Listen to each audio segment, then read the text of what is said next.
What do you do when a karate demonstration breaks out at your sports card show? I'll tell you what my friend Kevin did.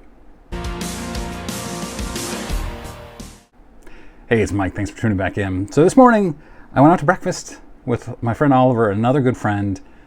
And then we went over to, or Oliver and I went over to the card show right next door at Fireside Inn in Portland. And it's a good show. The guy who runs it, I think he's a partner who runs it, is a super nice guy. But it seems like the show gets a little bit better every time. I'm going to get into the stuff that I encountered there, but I also, when I got home, I had a text from Kevin, who's a dealer at the show. Actually, I'll put up a video here, and you can see Kevin's right in the center, probably the best dealer table there. Kevin texted me that I missed the karate demonstration. A karate demonstration broke out in the middle of the show, and he had to move his table out of the way. He sent me a couple pictures, and he framed them perfectly with the cards on the table, and then the guy doing his karate demonstration. And I was perplexed, like, why is this guy doing a karate demonstration at a sports card show?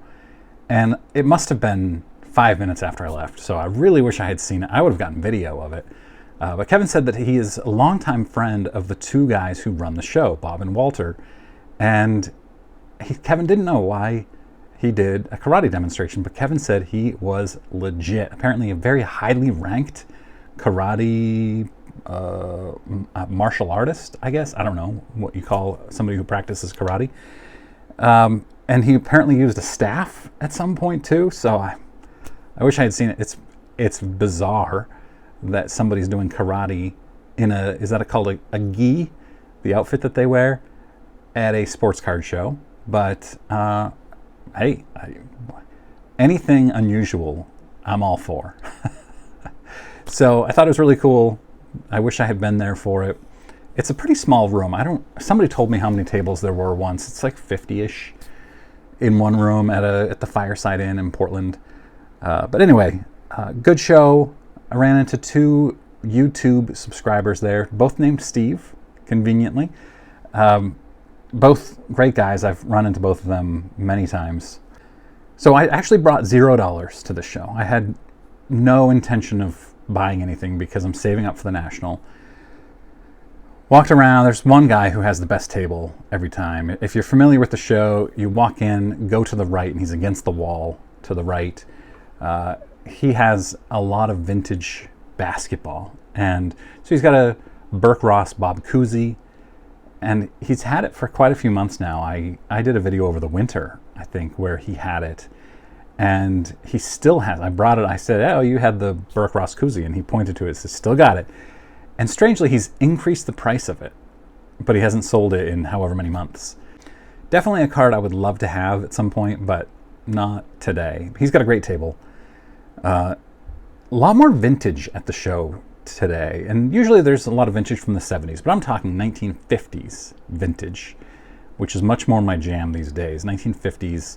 There was actually a kid, so there are a handful of kids who run a bunch of tables at this show.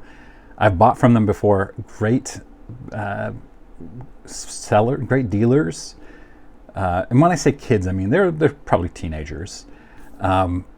One of them had a 1953 Topps Jackie Robinson, and I asked him, this is a card I really want, 53 Topps Jackie, high on my list. And so I asked him, how much is it? And he wasn't really sure, but he knew. He's like, a 1.5 just went for however much he told me it went for. And he's like, this is going to win for sure. So I'm thinking 450. And I thought, that's pretty reasonable. I looked up comps on this card, and I was like, he said, I can work with you though. So I was like, let me walk around a little bit. I walked around. I went to some tables. There was like a table with a bunch of 1960s, I think, Gilligan's Island cards and the Beatles cards and things like that. A lot of fun stuff. And just really interesting, more interesting stuff today than there have been recently. And I'm only going to the show every 3 or 4 months now. It's every month. So I walked around, I didn't see anything else that I really had to have. So I went back and I said, hey, would you do 350 on the Jackie? And I said, you know, I know it's going to won, you know it's going to won, but it's ungraded. It might not be authentic. It might just come back as an authentic. And so there is some risk there. So 350, and he's probably 15-ish, 16 years old.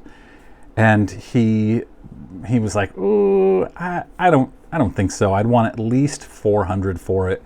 And if he's not going to get 400, he said he's just going to grade it himself. And I said, I get it. I think that's a smart move.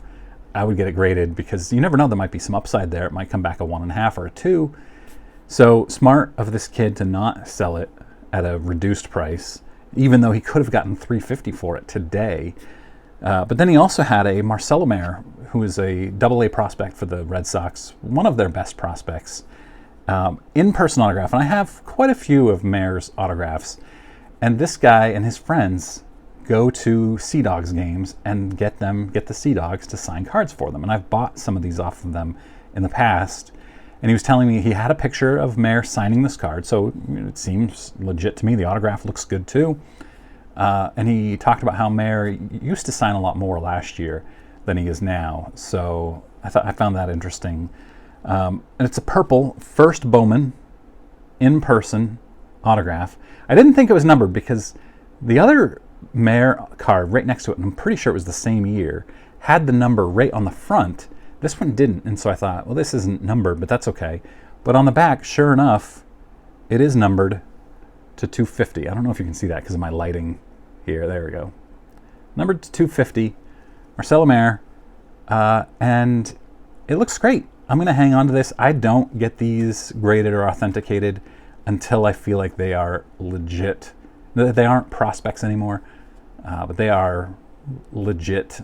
Because I'm not going to sell it. I don't need to get this graded to turn a profit. I would only get it if he turns into an actual big-time hitter. And I'm not a prospector, but if I can get a prospect of a guy who I think could be really good, and it's a first Bowman numbered to 250 in-person auto.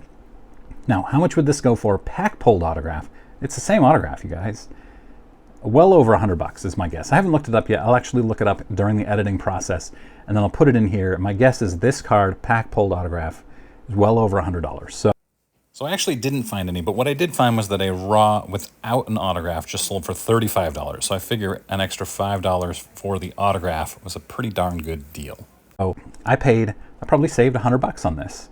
And that's, I think, a really good strategy for a collector. And I know I've talked about this a bunch, but over the weekend, there was a card for my 100, the Attainable Collection of Envy 100, which I'll have more on hopefully later this week. Then one of those cards was for sale. It's a low pop card, and it was for sale on eBay at auction. And I'm going to tell the story of this card in my newsletter tomorrow morning, and why I didn't bid on the auction, but ended up doing a buy it now instead for the same exact card, and how I benefit from this in the long run, and how you can too. So make sure you sign up for my newsletter at junkwaxhero.com. Just go there, enter your email address. Newsletter's free.